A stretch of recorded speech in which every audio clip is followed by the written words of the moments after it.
Okay, welcome everyone. It's 2 minutes past our start time and we've got quorum, so we are going to get started on the program today. My name is Steve Kenzie. I'm the Executive Director of the UN Global Compact Network UK. I'm delighted to welcome you to Preparing for the Circular Economy and Measuring Business Impact, the second event in our 2-day Climate Action Summit to deliver a net zero future. Before we get started into the program, a bit of housekeeping. The session is being recorded and it will be made available after the session ends. Everyone that registered will get a link to that, so you can look forward to that. Also, we are in webinar mode, and so that means our attendees will not be able to unmute or turn on cameras during the session. However, we are still keen to have your active engagement. So please use the chat and the Q&A function as follows. The chat function is where we want to see your comments. If you want to say hello and tell us how the weather is where you are, or put a link to your LinkedIn profile, by all means, feel free to put that in the chat. Also, keep an eye on the chat, because we will be putting really useful links to allow you to dig deeper into some of the content and subjects that we're talking about. So keep an eye on the chat for comments and for links for deeper dives. We've allowed a fairly significant chunk of time for Q&A in today's session, and I will be looking to the Q&A box for the questions that we're going to pose to our speakers. So there should be a button at the bottom of your screen for Q&A. Please type questions in there. If you type your questions into the chat box, I'm sorry to say I'm probably not going to be able to present them to the audience. And the main reason for that is that there's a function in the Q&A where you can vote for the questions that you want us to answer just by clicking on the thumbs up for a question that you like the looks of. That will move it up to the top. And I will almost certainly be taking questions from the top of the list, the questions that are getting the most upvotes, to ensure that we're speaking about the subjects that are of most interest to you. So comments in the chat, questions in the Q&A, and we'll be fine. We've activated the automatic captions. So if you need to use those, there's a button at the bottom of your screen that will allow you to turn that on. Please do bear in mind that these captions are generated automatically by Zoom, and so any typos and errors are beyond our control.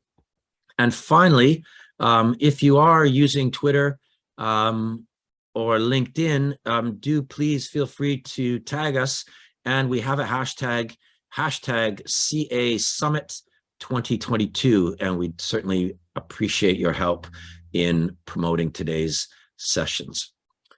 Okay, let's move on to the next slide, and I'm going to just give you a brief introduction to the UN Global Compact and the Global Compact Network UK. We are the world's largest responsible business initiative, connecting companies and other organizations in a global movement dedicated to driving sustainable growth. There are over 17,000 companies around the world participating in the Global Compact. To participate, it's a CEO commitment. The CEO needs to commit to our 10 universal principles in the areas of human rights, labor, environment, and anti-corruption. They're truly universal. They're drawn from UN treaties that have been ratified by countries all over the world. Wherever you are, the Global Compact principles will be relevant. And we have local networks in over 70 countries to support companies and other organizations that are participating in this initiative to be more sustainable.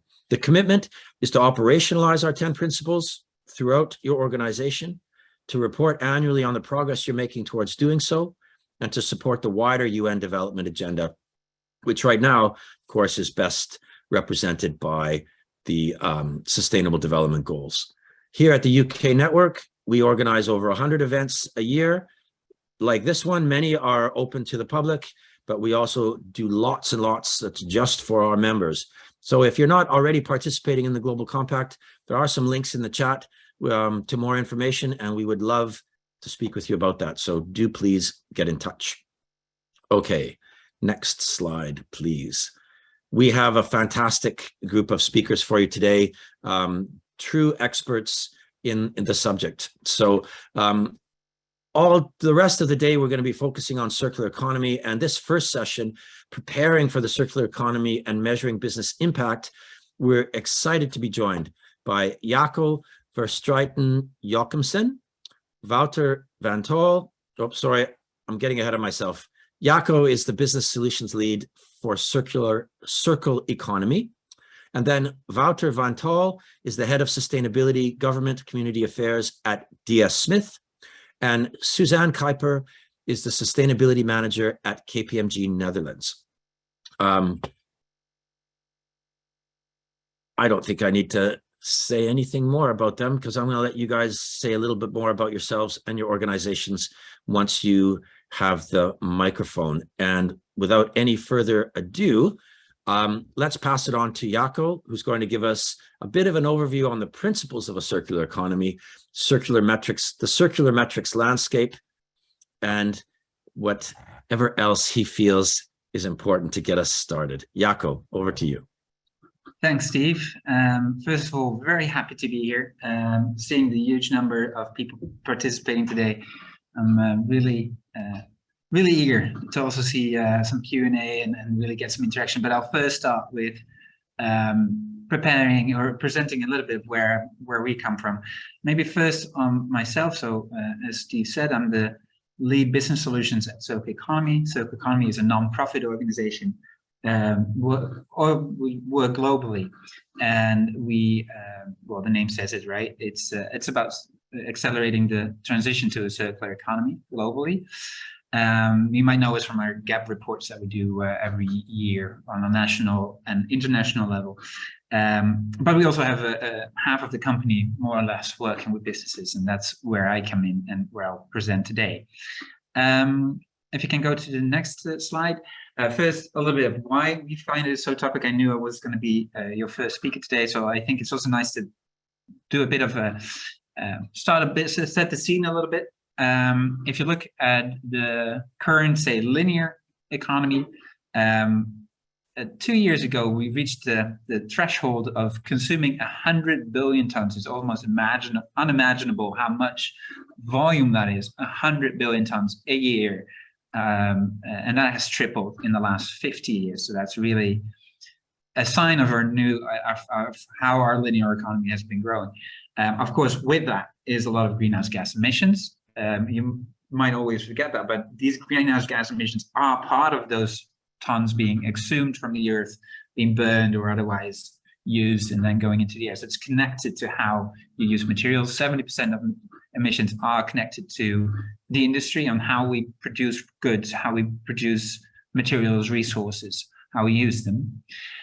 And it's quite hard to say that it's only 8.6% circular, so we're wasting a lot. And if you can go to the next slide, we exist as an organization now about 10 years. In 2017, we started to get a bit frustrated that there was so little hard data, so little information on the topic that we did our own assessment, which we now are updating yearly, basically on all the material flows going through the economy. So this is a very complicated graph. I'm not going to go into details, but where you can see the materials flowing into the economy and then going through a whole production system to our societal needs at the right. And then on the bottom, you can see a relatively small flow coming back to the economy. And we really did that as a baseline. So we really wanted to put circular economy on a political agenda and agenda in the industry, and just to show that there's a lot that needs to be done here, because all these extracted materials, which is about 100 billion tons, as said, they come from ecosystems. They come from finite resources in the earth. They come from livestock. So they come from areas where we're not being very careful with how we're dealing with these resources, either depleting ecosystem, reducing biodiversity, or depleting finite resources in the ground, Or, of course, it's on the other end where we're wasting a lot of materials, not giving them a new use. And then you're talking about pollution, CO2, yeah, a lot of different issues that are happening at end of life, but it's all connected about not keeping things in the loop. If you can go to the next slide. Like I said, the global economy is only 8.6% circular. There's a lot of uncertainty here. I usually prefer to say 9% because I think the 0.6 is a bit of a guessing game. But the stronger message here is that we're wasting 90%. Just think about, and it's just not you as a consumer, it's businesses, value chains. Just think about how wasteful that actually is, that 90% of the resources that, if you look around in your office right now, 90% of what is around you will not be reused. It will just end up as waste. And just think of how a lot of value also is destroyed there. I think you can go on the next slide. So this is what we're trying to say, and this is what we're trying to convince people globally, and it's not just us, of course, that it is time to rethink the system. It's not just about tweaking a few things in the economic systems here and there, but it's really connected to that whole production chain, where it's how we extract resources, how we handle them, how we consume them, how we're wasting them at the end of life. It's that whole perspective that you need to look at. And we're not saying it's a simple thing, but we should recognize that that's actually where we're coming from. We're coming from much more circular economy. It's only the Industrial Revolution that brought us on the path of a linear economy, but also then brought us on the path of a lot of these crises that we now feeling. So that much about the burning platform. Of course, it's much more interesting today to talk about the solution space that comes with it, and that's on the next slide. Because circular economy, I always really underline, is not about recycling. That's just one of, say, the circles, one of the loops that we could look at. If you see a value chain here, going from the source of materials towards the incineration or landfilling at the very end, which you would like to prevent, of course. There's a lot of loops possible. You can just try and maintain products, reuse products, repair them. If you go a bit more profoundly, then you can look at remanufacturing and refurbishment options. Then comes recycling, and but also there's the option of returning things back into ecosystems responsibly. So, and then you get to biocycles, or a term that you see now a lot is regenerative economy. So how can you put things, how can you interact with these ecosystems in a way that it actually regenerates that ecosystem in a biocycle? And that's all part of the solution space. So it's not just about recycling. Actually, recycling is one of the less effective options. Prolonging lifetime, so reusing or sharing products is much more effective, economically at least. Yeah, if you can go to the next slide. Of course, this is talking about a very high level. This is very conceptual. It's a metaphor, if anything. So economy is a metaphor for just how we can look at our economy. So what I'll do now is I'll just go into a case example from some of our own projects. It's a bit of dated project. It's 2019. We've done a couple of more projects, of course, since then. But as you can imagine, a lot of the work we do with businesses is a bit more sensitive because it's quite detailed information about their value chain and about their production systems. And I like this example because it has a nice story to it. So I'm going to use the work that we did for Rockwool, which is an insulation producer, globally one of the bigger ones. It's a Danish company. And they came to us with a question how to measure their performance, how well they were performing. And they were considering themselves already quite proficient on the economy. So they figured they would be performing quite well, but they needed a third party to verify that. So that's what we did. And if you can go to the next slide. So this is the infographic that we made. Of course, behind this is much more Excel sheets and data exercises and months of data gathering. But we tried to simplify it all to this one graph where you can see their value chain for at least their priority products, going from extraction of resources in the top right to the end of life resources at the bottom left. And we tried to show where the bigger flows are, how circular they are. You can see a few lines going in circles, which is already kind of hinting at what the conclusion was. but we really try to also verify where's the room for improvement. So if you can go to the next slide, the first bit is if you looked upstream, as the name says it, rock wool, they had a lot of minerals going in. That was their main product, a mineral product. And they were performing very well, as they were suspecting themselves. They had quite a significant amount of secondary materials. So a lot of the materials that they were using were not primary materials coming from mines, but also a lot of secondary materials, reused materials came in.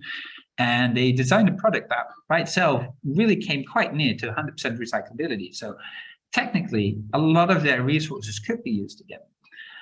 But then came the other side of the story in the next slide, where you look at end of life. And there we saw a huge issues. It was hard to track their resources because it's insulation material, so it's in buildings for decades. So it's hard to get those materials back.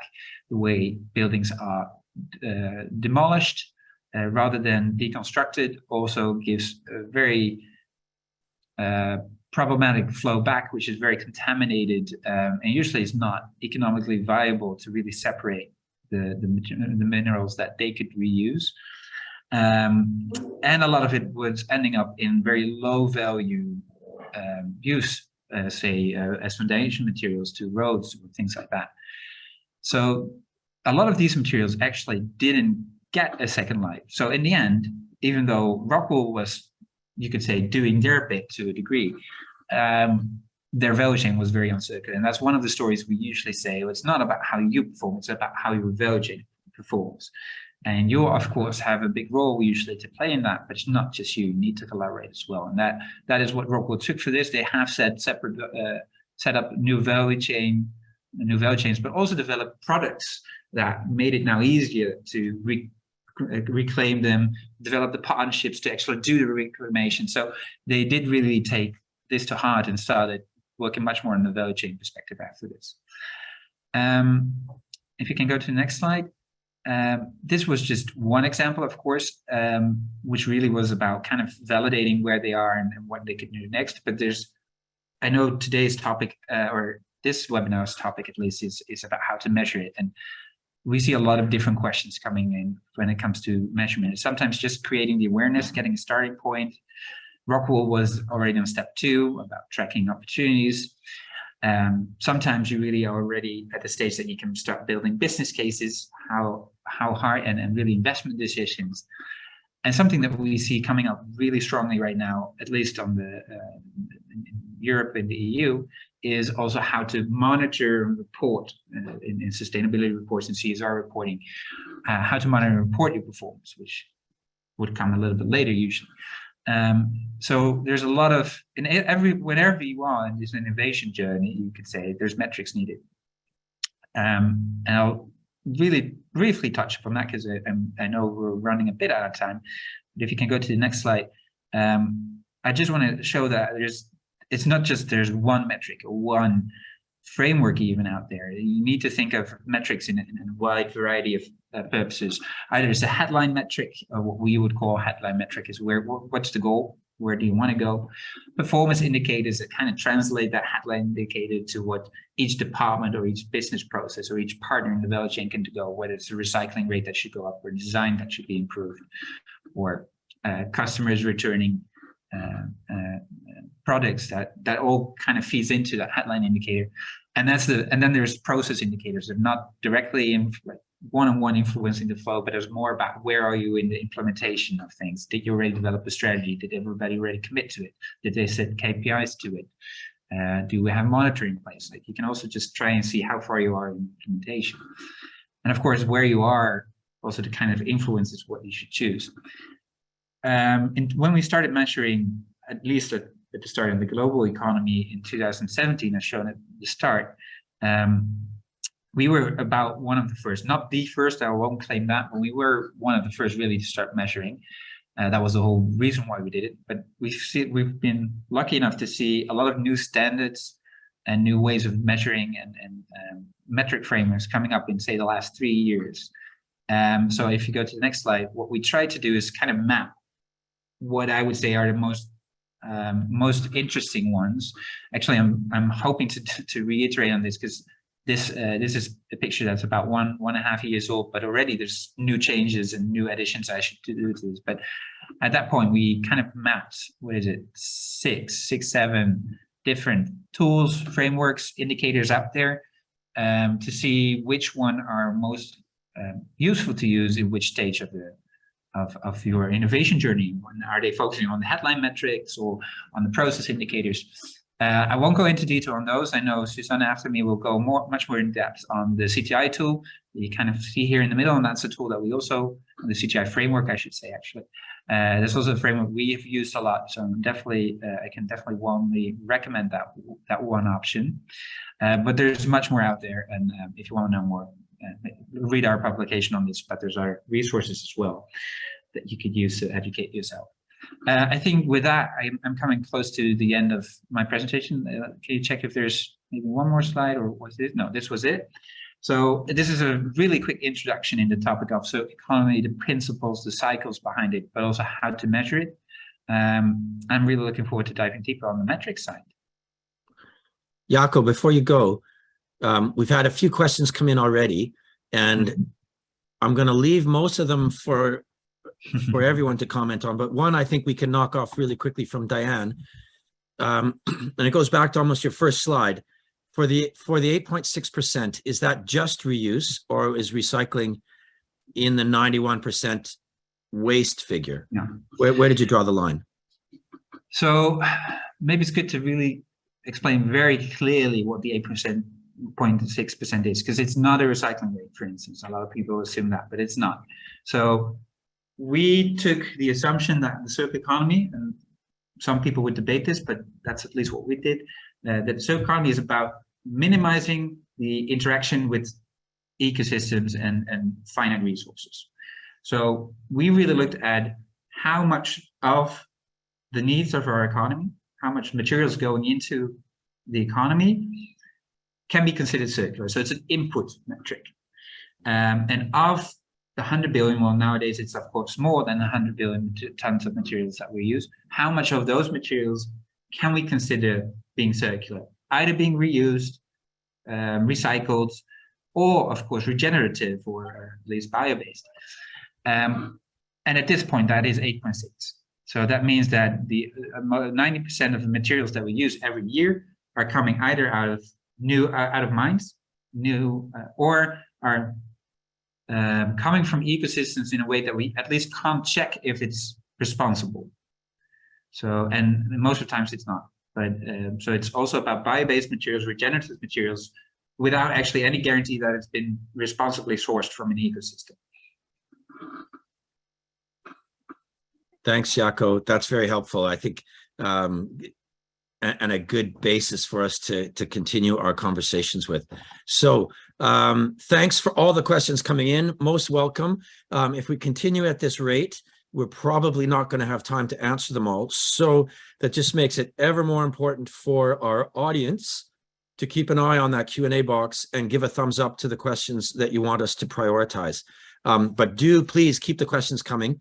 And now we're going to hand over to Suzanne, and we're going to hear more about the CTI tool and more. All right, Suzanne. Okay, yes, thank you very much, Dee. So to quickly introduce, so my name is Suzanne Kuiper. I'm a senior manager at KPMG Sustainability Services, working on the topic of circular economy. So we support companies to strategize, measure, and implement circularity. And I'm also the co-author of the CTI framework. So I was seconded to the WBCSD a couple of years ago to help support setting up the CTI framework. And that's where I'm going to tell you a bit more about in the next 10 minutes. So if we can continue to the next slide. So the CTI framework, we have made that, WBCSD made it with a group of companies, which you can see displayed on the left. So they have all been supported in the working group. And there's many more companies that have been involved in testing the framework, in providing feedback. There's also an advisory group. So circular economy, you already saw Jacco, but some other institutes like EMF, GRI, CITRA, PACE, they're all part of this advisory group to who have read along during the development of the CTI framework and provided us with feedback on how to further shape it. So in 2020, we launched the first version of the CTI framework, which is the report you see in the middle, version 1.0. And since then, we have updated the framework every year with additional indicators, because as Jacco has mentioned, it's not one indicator alone, but there's a group of indicators that is part of the framework on how to measure circularity, and we're expanding that further based on the need of the companies that we engage with.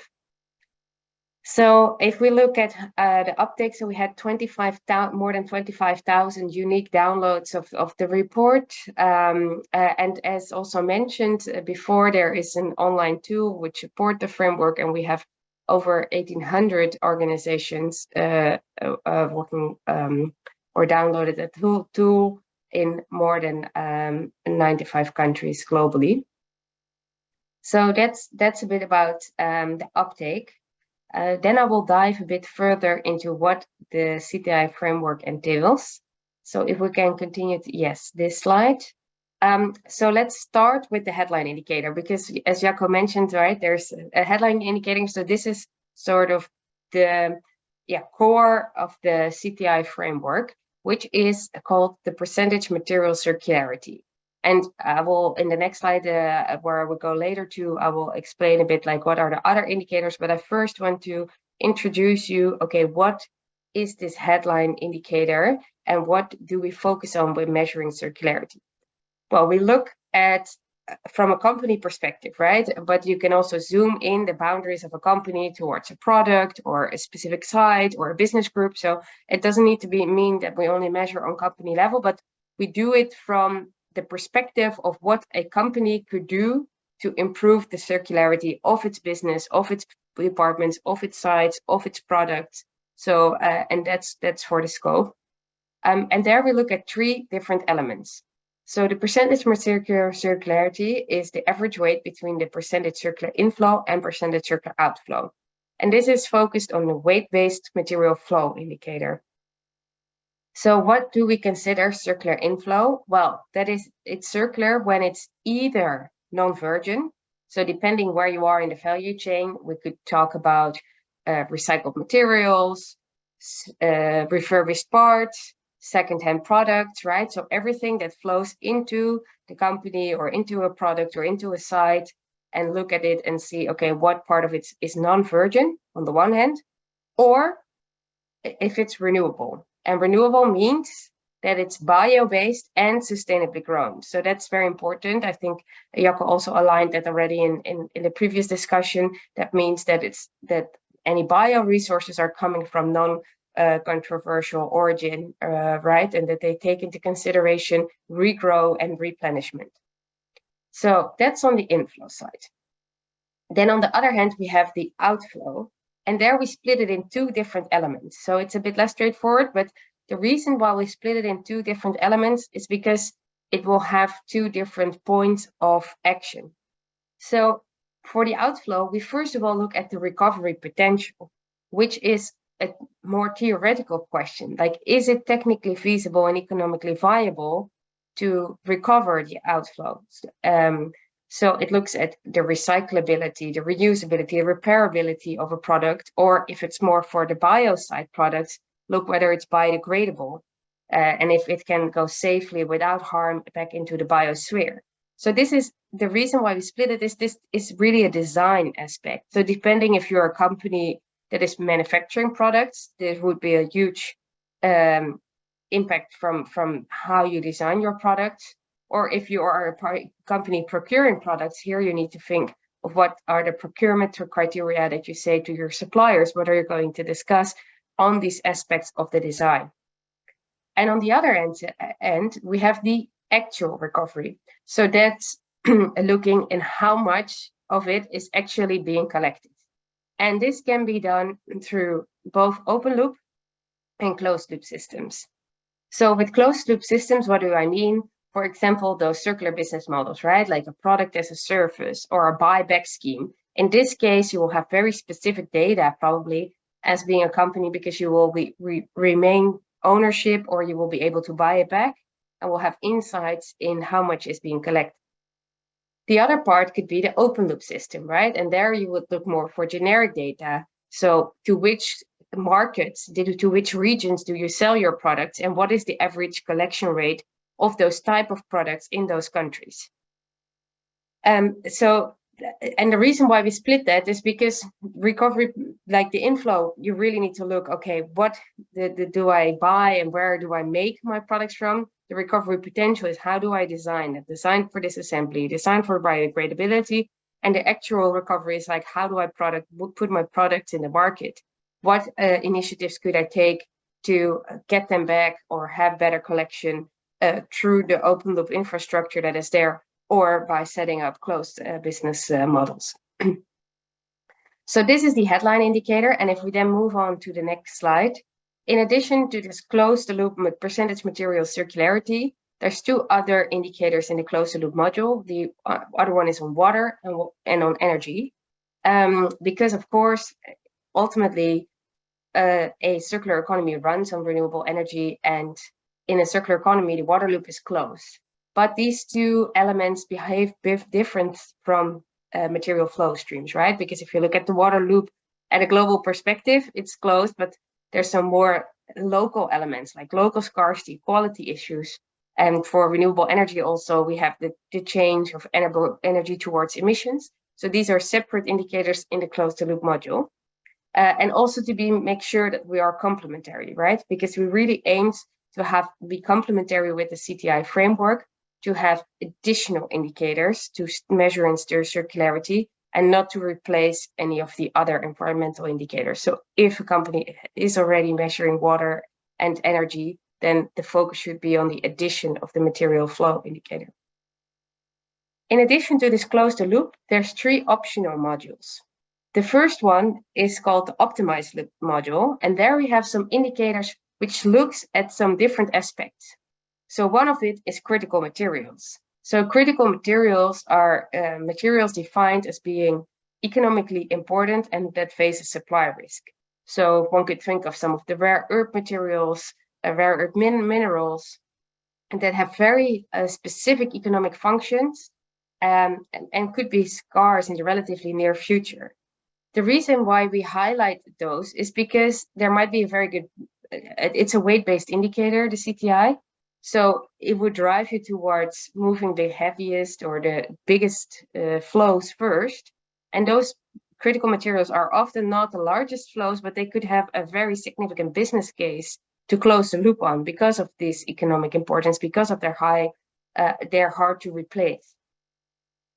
The other one is focus on recovery type and actual lifetime. They really are part of the optimizing. So within the close the loop percentage, we really, the material circularity, we focus on everything that is being recovered. And we don't discriminate between reuse, refurbishment, and recycling. The only important thing to know is we exclude downcycling and exclude energy recovery because we consider that linear and not circular.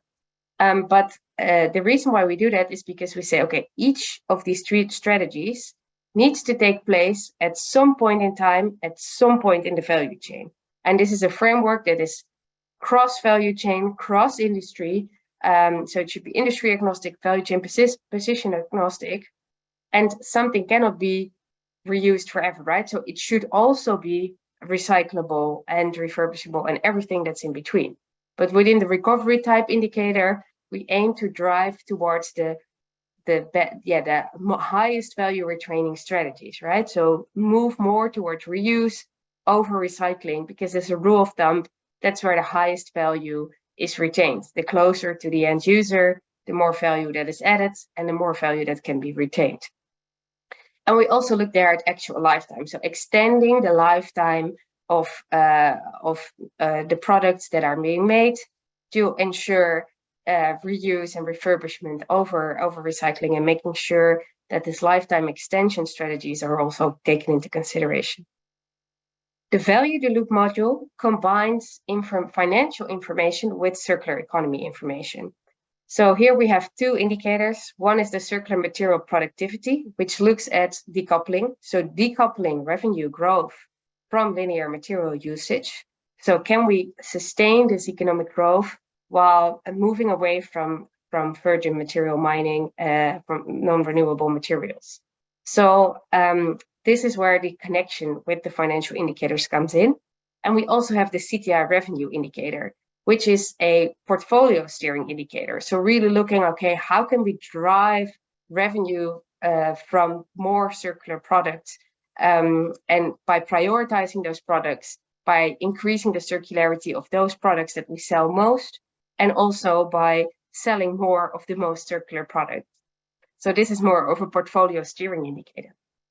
And the final module is the impact of the loop module, and which is currently focused on GHG impacts, but we're still aiming to expand that also going further with the next version.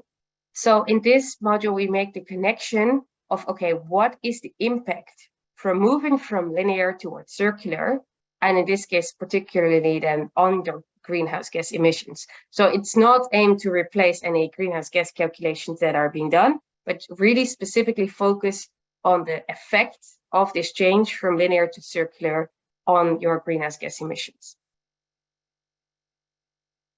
Then if we go to the final slide, there's a bit of a process behind it, right? Because the circular transition indicators are called circular transition and not only measurements.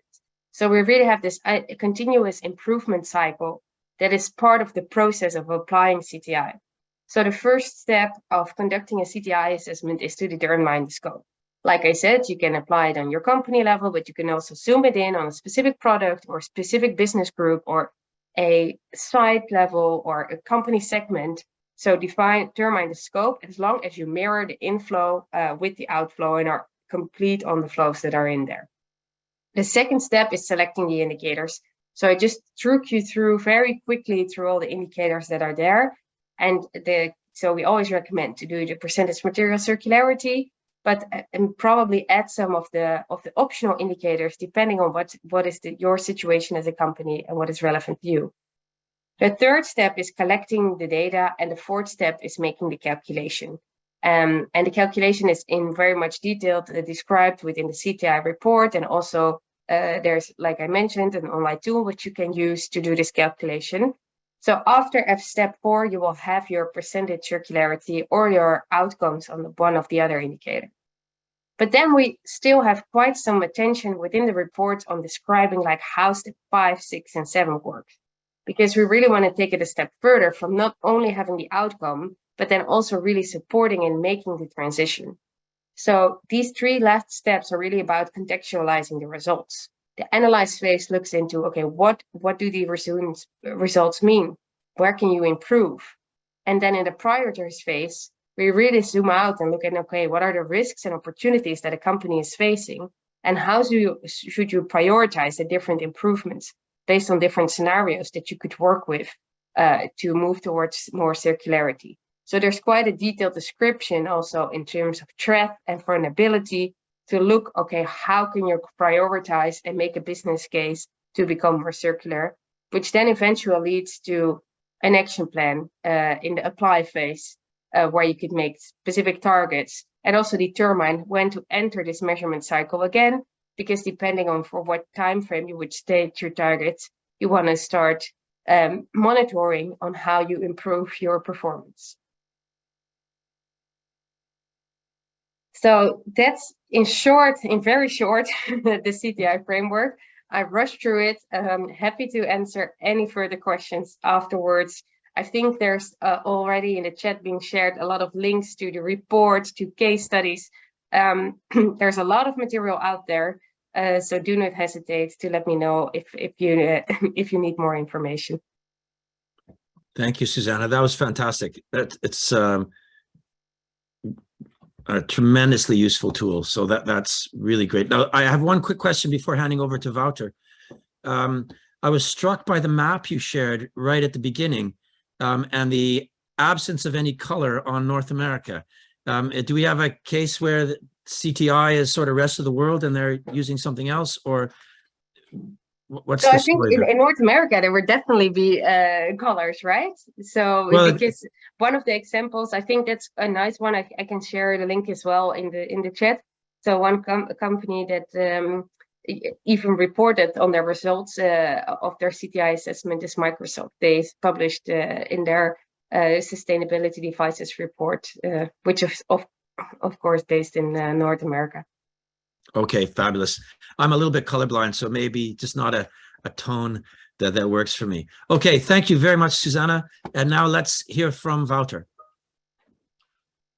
Thank you, Steve, and hello, everyone. So my name is Wouter van Tol. I'm the Head of Sustainability and Government Affairs and Community Affairs for DS Smith.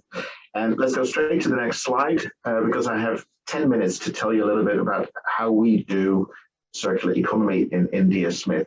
I'll quickly tell you a little bit about DS Smith very briefly, but a lot of people don't know the company, so it's useful to just give you the context. I'll talk about circular economy and climate, and then go into two tools that we use, one on company level and one on product level to measure circularity, and then come to some conclusions. So let's go into the introduction. So DS Smith is a leader in sustainable packaging. The main material that we use is recycled paper. So we've done that for decades. And so recycled paper is the vast majority of our raw material, and we make corrugated packaging. We are a strategic partner of the Ellen MacArthur Foundation and have been for a while. And our business model is broadly circular in the sense that we have a recycling division that picks up recycled paper or used paper and board. We then take that to our paper mills. They make new paper out of it. The paper mills, or the paper that comes from the paper mills, is then turned into packaging, cardboard boxes and the like, in our packaging sites, and then it goes to the customer. But then we pick it up again at the end of its life, and the circle goes round and round. And we can do that in about 14 days, so we call that the box-to-box in 14 days model. So that's been going on for decades, but we try to make it more and more circular, of course. We're a FTSE 100 company, and our purpose is redefining packaging for a changing world. And so much has changed in the world, and we try to keep up with that, of course, and circular economy is part of that. So let's go to the next slide. I just want to really make a case for seeing circular economy and climate side by side. And the Ellen MacArthur Foundation did a really useful piece of research where they showed how these two are interconnected. And the conclusion from that was that the switch to renewable energy can only cut emissions by about 55%. And the remaining 45% of emissions come from how we make and use products as well as how we produce food. In other words, that's where the circular economy plays a really important part. And so I see circular economy not as something that is just good on its own, but that's also important for climate action. Let's go to the next slide. And this is really to show you something about Circulytics. We have chosen Circulytics as the tool to measure how circular DS Smith is. Now, a little bit about Circulytics. You can see there on the right, it's actually our scorecard. It's the report card that we get as a company from completing Circulytics. And a little bit about the tool. Ellen MacArthur Foundation has developed the tool. We were part of the development, and it is available free of charge for any company or NGO for that matter. And all you have to do is to go to the Ellen MacArthur Foundation website and sign up. And there are videos there that explain more about how Circulytics works and what you need to do. So it's free of charge, but what I would say is that it takes a lot of effort to actually complete the tool. There is a lot of data gathering involved and a lot of analysis involved. So that's the one warning I would give. It's a proper commitment to complete it. Now, when we completed this for the first time, we found that there were two key improvement areas. The first one was employee education on circular economy. The other one was supplier educational circular economy. So what we did on the employee side is that we developed 3 modules of training for all employees, e-training, to explain more about what the circular economy is, how it applies to our products, what role employees can play, and why everything all this is important. That material is available to anyone in the company, and it's got quite a good uptake. And I would certainly recommend doing something similar so that everybody understands the basics. The second part I thought was also really interesting is to look at suppliers, because of course circular economy is not something you can do as a company on its own. You can only really make the economy more circular if you work together. And we did that in a practical way by taking some of our key suppliers who were interested through the Circulytics tool. We essentially became a consultant, if you will, for our suppliers to help them become more circular, because that way we close more material loops together. That led to an increase in our score, and we're now at an A-. But certainly one I'd recommend. If we go to the next page. So how do we apply circular economy on a product level? And I think this is really important. I saw briefly somewhere on the chat people asking, how do you convince the company that circular economy is a good thing?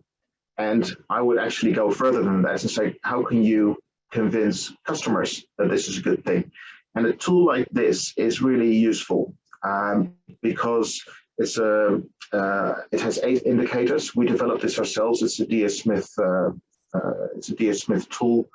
It has 8 indicators linked to circularity, and essentially it allows customers to work with us to look at how circular is a product today, and if you make some design changes, how circular could it be tomorrow?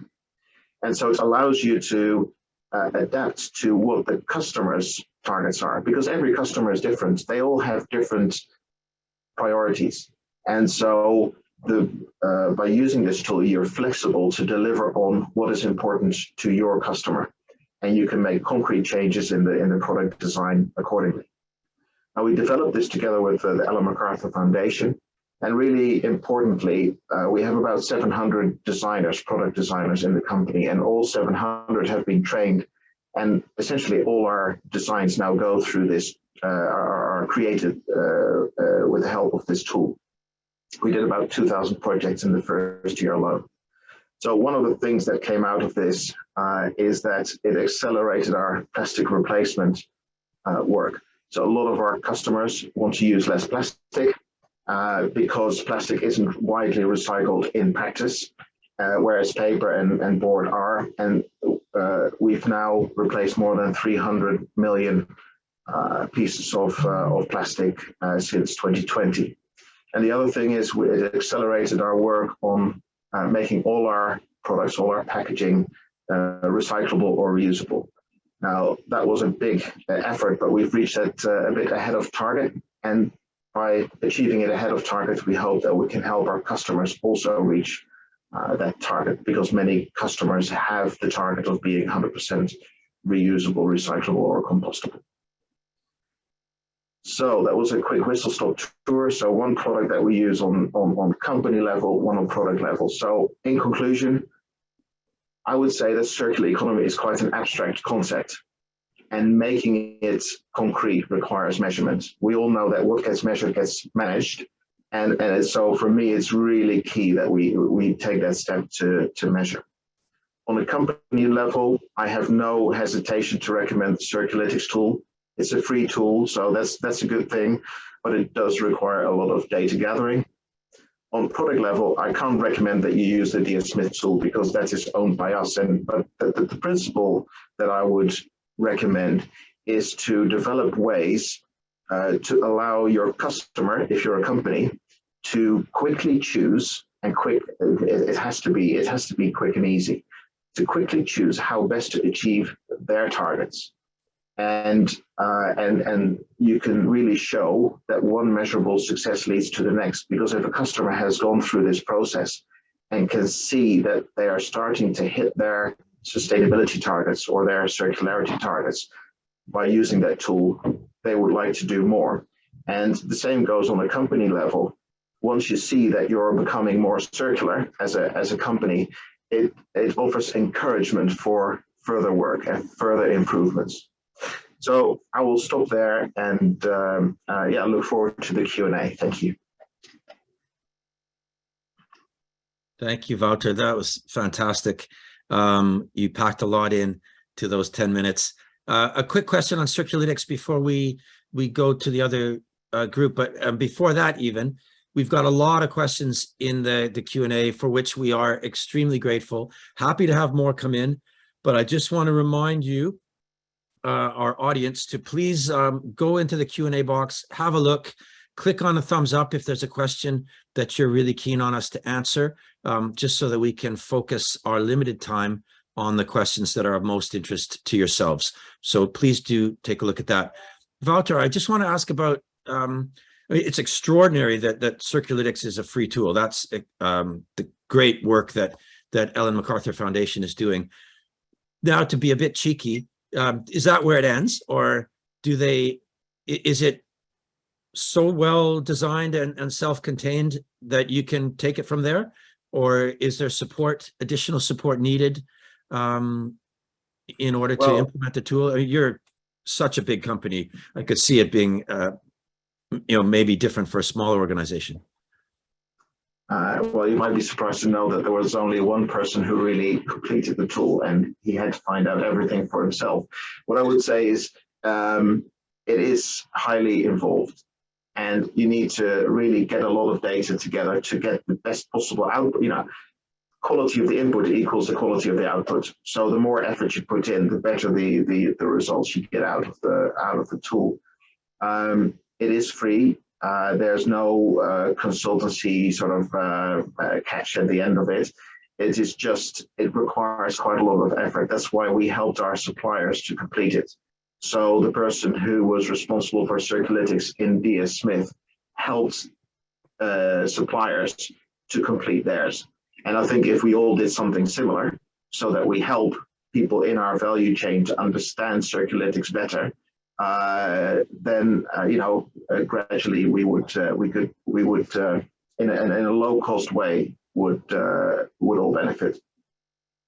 Thanks, Wouter. Well, you've given me an idea for some more programming for us in 2023. Maybe we'll create a peer learning group for Circulytics, just so that companies that want to do it can bounce ideas off of one another, whether they're directly suppliers or not. Might be a useful contribution that we can make in that space. Can I invite Suzanne and Jacco to turn on cameras and join us now? And let's get stuck into the many questions that we've got. And again, thank you. There's some really great stuff here. So let's start with the question from Neil.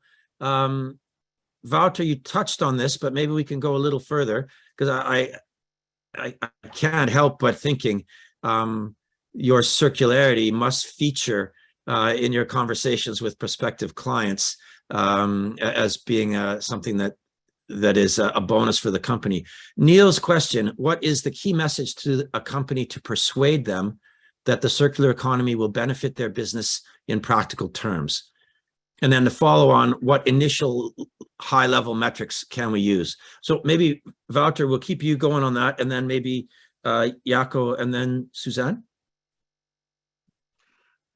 Yeah, sure. I think it's whether it's circular economy or not, it's still about value, and the value might be a little bit different in a circular economy. It might be expressed in a different way, but it's still value. So I think the best way to persuade people is to look at specific case studies and show them that circular economy is not just something that we do for the good of the planet alone, that it's also creates value for the business, but that we need to rethink how that value is created, that we probably need more partners to create that value. And the other thing is, there are quite often already practices in a company that are circular or more or less circular. So like I said, we've been recycling paper for decades, and that is already a great base to build on. So if you say to people, look, you've already been creating value for decades with this model, what we could do to extend that model further is this, that, and the other. That for me is the way forward. Case studies and calculating the value is for me the most practical way to persuade companies. Thank you. Jacco. Yeah, this is a question that we quite regularly deal with, as you can imagine, working with about 100 companies up to date. This question always comes up, and we sometimes describe our work not as doing a lot of metrics or creating nice narrative, but to help our client convince all their stakeholders, all their colleagues of the need for this. That's basically why we usually come in. And for this reason, we developed two kind of concepts, and you can Google them and find them online. One is linear risks, and it's actually not just us doing that. It was a few accountants involved as well. Like, what are the risks of staying linear? And they differ from company to company, but they're either it's value chain disruption, it's customer perception that goes wrong. Like, there's a whole list of them. Lacking behind in innovation and missing the next innovation drive, or being behind on legislation and instead of ahead of legislation. These kind of risks. And then the other part of the coin is, of course, value creation. So we also created what we call a circular value driver framework of what kind of things are driving value. Because I really truly believe myself, it shouldn't be just about sustainability and being sustainable. It needs to be part of a business strategy that works, that's profitable. So you need to think of how can I use this concept to drive value for my customers, how I can do it for my colleagues, giving them more of a sense, especially if you are in a war on talent. We've seen this very much help to get committed people that stay with the company. How can it help in opening up new markets? If I can develop a new circular product, does that open up new markets? And then you get also to all kinds of service models. So there's a lot of ways you can mitigate risk or create new value drivers. It just means that you need to get out of your sustainability bubble. That don't try and frame it as part of the sustainability strategy. It's a company strategy that you need to look at. That's the only way you can really drive change. Thanks, Jacco. Suzanne. Yeah, so maybe to partly echo Jacco, because we were one of the accountants supporting on the linear risk publication, but I think there it's important also that the risk department looks at it, like Jacco mentioned. So not only in the sustainability bubble, because some of the risks are more legal, right? Having upcoming laws and regulation, but also think about the resources, some of the critical materials that I mentioned. This is something that companies really want to use, those resources. And we see through a lot of research that there's an increase in research price and research price volatility, which you could maybe tackle with moving towards more circularity. So we sometimes say, well, tomorrow's resources for today's prices, if you move in towards those new business models. And on the opportunity side, I also would like to highlight not only to think to the closer to home opportunities, right? Saying, okay, well, maybe a secondary material is less expensive than a virgin one. But what some of the companies that I talked with also saw is, okay, if I move to a circular business model with product as a service, I create a certain lock-in with my customers. And actually my cost savings are in consumer acquisition or customer acquisition in maintaining and retaining talent, because companies want to work for, the new generations want to work for circular economy. So those benefits are across the business. And this also indeed means this wider view of where the risks and opportunities lie. Thank you. Maybe I'll ask the team, or maybe Suzanne or Jacco, you could steer us to a link for that linear risk publication. That sounds like a very useful read. Next question from Ed Gamal. And this links back to a question that we addressed very briefly in the previous session in our summit. Can we reach a circular economy by 2030? Is it possible for individual countries such as the UK to manage this by then? In the previous session, our panelists basically said a target of net zero by 2050 was too slow. and we needed to be thinking more in terms of net zero by 2030.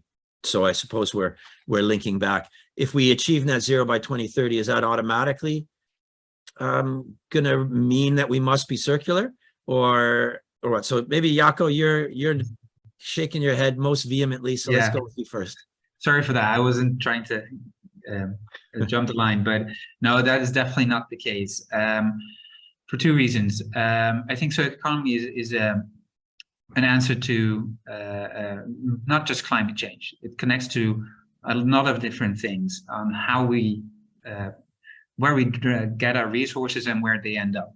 So it's also about pollution. It's also about not depleting finite resources. And climate change is just one of the solutions. So I would say it's bigger than that. And also when you look at the metrics, it's not the same. I mean, we're not only using energy resources, we're using a lot of resources. And if we're able to move to fully renewable resources, which not the same as being net zero, that's the other argument. There's a difference between being renewable, which is definitely connecting to the circular economy framework, and being net zero.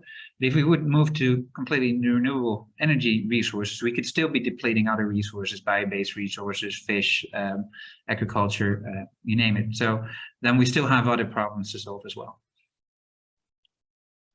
You've cut, yeah. Suzanne, did you want to come in on this one? Yes, yeah. So maybe one thing to add, and that is actually flipping it the other way around. So I think we always think, okay, circular economy could contribute to net zero by having lower emissions, but we need a circular economy for net zero. And one of the reasons is because of resourcing the energy transition. And there's another publication that I'm going to share in the chat. But we did some calculations that if we want to reach the 1.5 degree scenario, we need a lot of materials, right? For the solar panels, for the wind turbines. And those materials, if we look at the current availability and the speed of onset in which we need those materials to reach the 1.5 degree scenario, we should have opened up mines like a couple of years ago. So probably the urban mine, where we have all these solar panels and wind turbines, etc., might become more relevant and maybe even more profitable than those other ones. So that's one thing that I wanted to add to the perspective, that we need a circular economy for the resourcing of the energy transition. Steve, yeah, I just wanted to add something as well. First of all, about the 2030 date.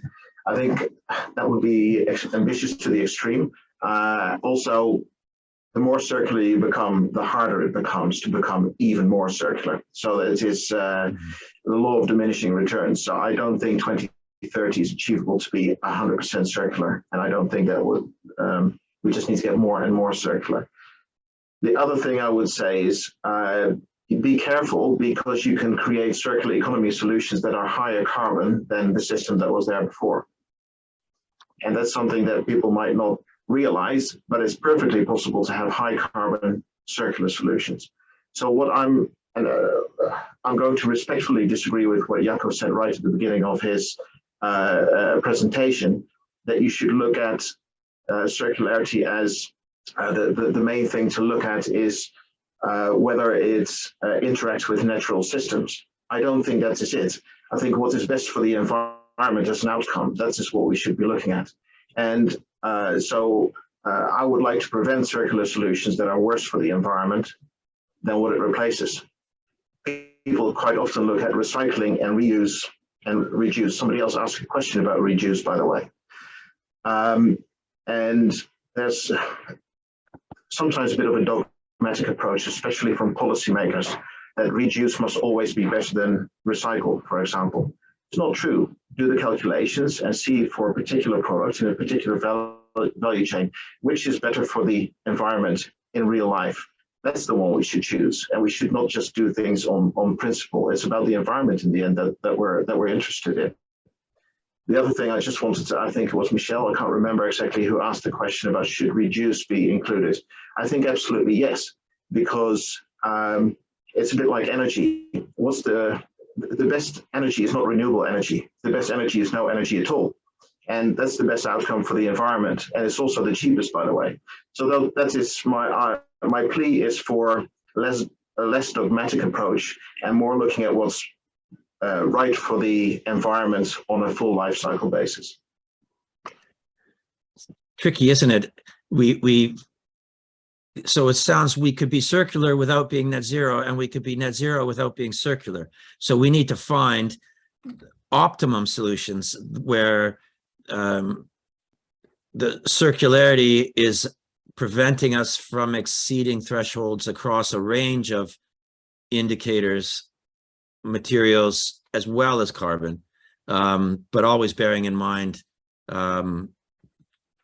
that end goal of net zero, which I think speaks to our kind of overarching theme from this summit that we were seeking to get at, was holistic approaches is really the only way forward.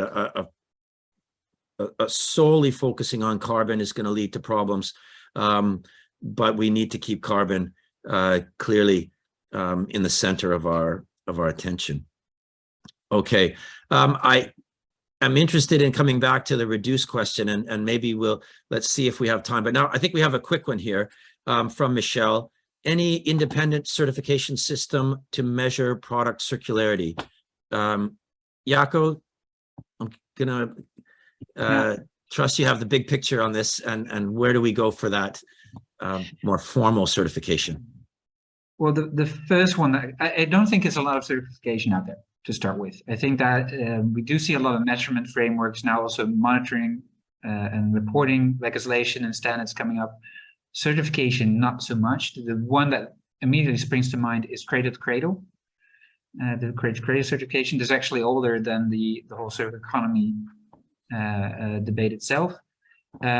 Is not exactly the same as being circular. I think there's a few key differences between how they view a cradle-to-cradle product and how we would define a circular product, but there's a lot of overlap, and it's a very well-established methodology, so it's a very trustworthy brand or certificate.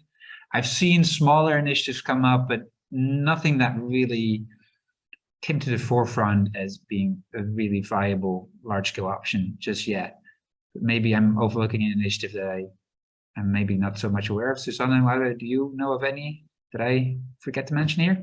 No, I agree with you. I think indeed the well-established one is cradle-to-cradle product certification, indeed taking the bigger picture. But yeah, the other initiatives we try to map before developing CTI, what's already out there is more small scale and yeah, not on a certification system level, I would say. Wouter, have you encountered any? No, I think Suzanne and Jacco have described it, so nothing I can add there, Steve. Joshua has put a couple of things into the chat, and I saw earlier Tim mentioned that the ISO, oh, here it is, Tim's back. Thank you, Tim. So the ISO are working on it, so let's watch this space. Okay, next most voted up question from Alexi. How does this map onto to the greenhouse gas protocols, scopes 1, 2, and 3, if at all? This was directed at you, Suzanne, so maybe you just send it your way to start. Yeah, so I think this relates back to the greenhouse gas impact, the loop indicator of the CTI framework, right? So there we really focus purely on what is the difference in greenhouse gas impact between the linear and the circular scenario.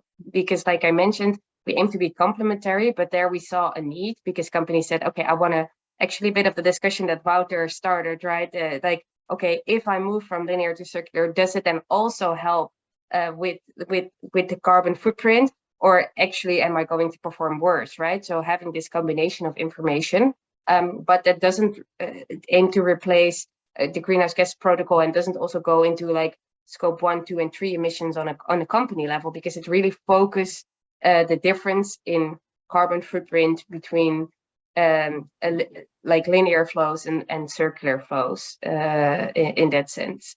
We do have the discussion if we would need something similar in terms of scope 1, 2, 3, if you talk about circularity, right? Because you could say, okay, how circular are the materials that are directly coming into my business? But also those materials probably have a further footprint elsewhere in the value chain, right? If we have certain materials coming in Then there's maybe a mining footprint of materials that don't reach your company. So there you could see a similar discussion coming up as what you have seen with carbon, moving from scope 1, scope 2 to scope 3. But given the maturity level where we are today with circular, I think getting grip on the material flows close to the companies is the first step. And then, of course, building that out towards the further footprint. Thank you, Suzanne. I'm really disappointed that we're out of time, because I have a bunch of questions that I would like to ask, and we're going to have to leave some great stuff on the table. But we have 2 more sessions coming up today to look further at circular economy. So I do encourage everyone to stick around and join us for those, and hopefully we can return to some of these things. I'm personally really keen on understanding more about that end of life aspects of this, in terms of, so the question Alexandra has there about biodegradability and how that fits into this, and the point that Jacco did do a written answer that addressed some of the, just how do you measure end of life and what consumers do with products at the end of the life. But I'm also just thinking the difference between potential and reality. A lot of product that is recyclable or could be a part of a circular economy, but we don't have the public infrastructure to turn it around and get it back into the economy. So hopefully we're going to get to those questions later on. So thank you very, very much, Jacco, Suzanne, and Wouter, for today. Thank you very much to our audience for all the fantastic questions, and so for being so engaged in the chat. It's really made this very interesting. The next session, circular products and business models for emissions reductions. So I think getting at one of the most interesting bits of this conversation is that trade-off between circularity and climate. So that should be really interesting. Starts at 1:30. Just because you registered for this session doesn't mean you're registered for that session. So there's a link in the chat. If you aren't already registered for that, do please go and get yourself signed up so that you don't miss it. And even if you can't attend, you'll get on the list to receive the recording and takeaways. And then to close out the day's programming, we'll be looking at finance mobilization for the circular economy. So again, a really critical issue. How do you bring about, how do you pay for that business transformation that we've heard about today that needs to be done? Okay, tomorrow we're going to be looking at nature-based solutions primarily. We'll have 3 sessions on that, and then we're closing out the summit with a debate, nature versus technology, which should be a lot of fun. Okay, next slide, please. Is there another slide? Yes, just a little bit on some of our upcoming activities outside of the climate space. Our business and human rights team are organizing a session on social mobility, improving business and society. Actually, not a session, it's a 4-part webinar series. We've had 2 sessions already that were really great. 2 more to go. The next one is coming up next week. So there's a link that's gone into the chat to direct you to that. And I want to direct everyone's attention to a report we published just last week, Measuring Up 2.0, where we took a look at how the UK is performing towards achieving the Sustainable Development Goals. We mobilized over 100 volunteers to do deep dives into each of the goals and produce a really comprehensive report on just where we're at. So I do urge you to check that out. Okay, and that takes us to time. So I'm just going to say, if you're not already following us on Twitter and LinkedIn, please do so, so that you can stay in touch with all of our activities. And I look forward to seeing you again at 1:30. Have a great rest of the day. And again, thank you to our fantastic contributors today.